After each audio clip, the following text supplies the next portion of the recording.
Donc, des expériences valorisantes, c'est sûr qu'il y en a plusieurs, mais quand ça vient à travailler avec les enfants ou avec les adolescents, c'est là où ce que moi, je pense que je suis à mon meilleur.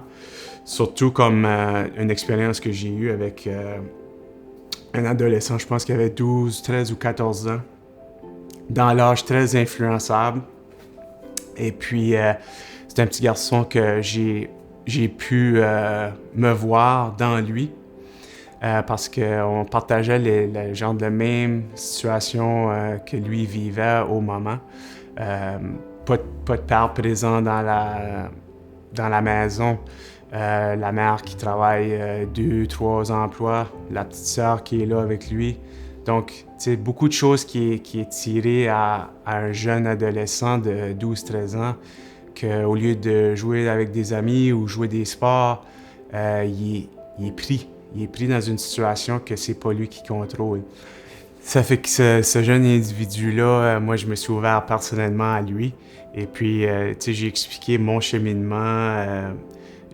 Parfois, c'est correct qu'on s'ouvre personnellement à des clients, surtout des jeunes adolescents.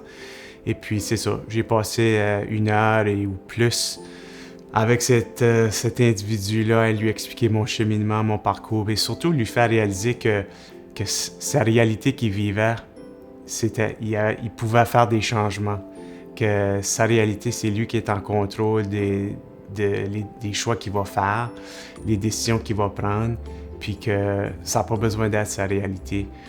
Et puis, quelques jours plus tard, sa mère m'a envoyé un courriel et puis m'expliquant que son petit garçon était inconnaissable, elle ne le reconnaissait plus. Il avait changé au niveau de son attitude, il avait changé au niveau de son respect envers sa mère. Et puis, on avance presque 1 an et demi plus tard. Et puis, le jeune, on n'a jamais entendu d'autres appels sur lui. Et puis, il va bien, il est impliqué dans les sports. Et puis, donc, des fois, c'est ça qui est valorisant, c'est que tu donnes une partie de toi-même, puis ça peut faire des gros changements dans la vie de quelqu'un.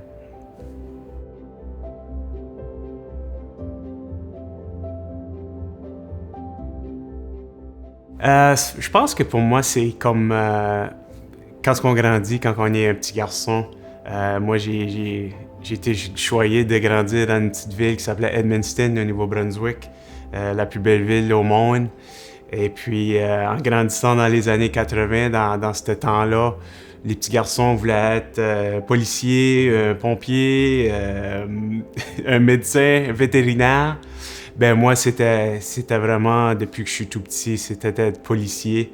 Évidemment, on grandit, on devient dans l'âge d'adolescent. Ensuite de ça, tu sais, j'ai été à l'université pour 4 ans. Les priorités changent. Tu sais, les amis, c'est le plus important. Ensuite de ça, c'est les premiers emplois. Donc moi, après l'université, avec mon bac en administration, les portes se sont ouvertes dans le domaine bancaire. Donc j'ai suivi ce cheminement-là. Mais dans le fond de mon cœur, j'avais toujours cette énergie, j'avais toujours ce vouloir qui me lâchait pas d'être un policier. Et non seulement un policier, mais un membre de la GRC. Et puis, à l'âge de 30 ans, j'ai fait la décision que ce sentiment-là, cette envie-là était toujours dans moi. Et puis, j'ai décidé de tout laisser de côté et complètement changer ma vie et suivre mon rêve.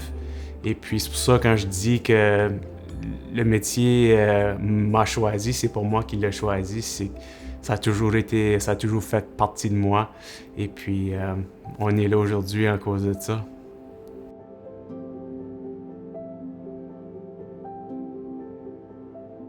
Mais moi encore, après 11 ans de service, ce qui me motive le matin à aller travailler, c'est vraiment le sentiment de famille que j'ai et puis qu'on a avec les autres membres dans la GRC. Lorsque je quitte la maison le matin, je quitte ma femme, mes 2 enfants, mais encore après 11 ans de service, je suis excité d'aller au travail parce que tu as l'opportunité de jouer et de travailler avec ton autre famille, avec mes frères, mes sœurs, mes collègues, puis le sentiment d'appartenance, c'est ça qui me motive et c'est ça qui m'excite d'aller travailler à tous les jours, c'est de faire partie de l'esprit d'équipe, l'esprit de famille que la GRC m'apporte. J'ai peut-être une petite note à part. Je peux peut-être mettre une couple de photos ou quoi que ce soit, mais je reviens à Caporal Rob Daniel, qui est décédé quelques jours passés. Lorsque je lui ai parlé vendredi, avant son décès, Rob, lui, il faisait partie de l'unité de training tactique pour les membres de la division H. Et puis, j'ai eu l'opportunité de travailler avec lui pendant plusieurs années. Et puis, un des messages que Caporal Daniel nous disait à la fin de chaque session d'entraînement, c'était de se prendre soin un et l'autre. Et puis, lorsque je lui ai parlé vendredi, les dernières paroles que j'ai pu dire à mon ami, c'est évidemment « je t'aime ». On s'est dit qu'on s'aimait. Et puis, les dernières paroles qu'il a dit avant d'accrocher, c'est de dire aux membres qu'ils prennent soin de un et l'autre. Donc, le message que j'ai de la part de Rob, c'est aux membres qu'on se prenne soin l'un et l'autre.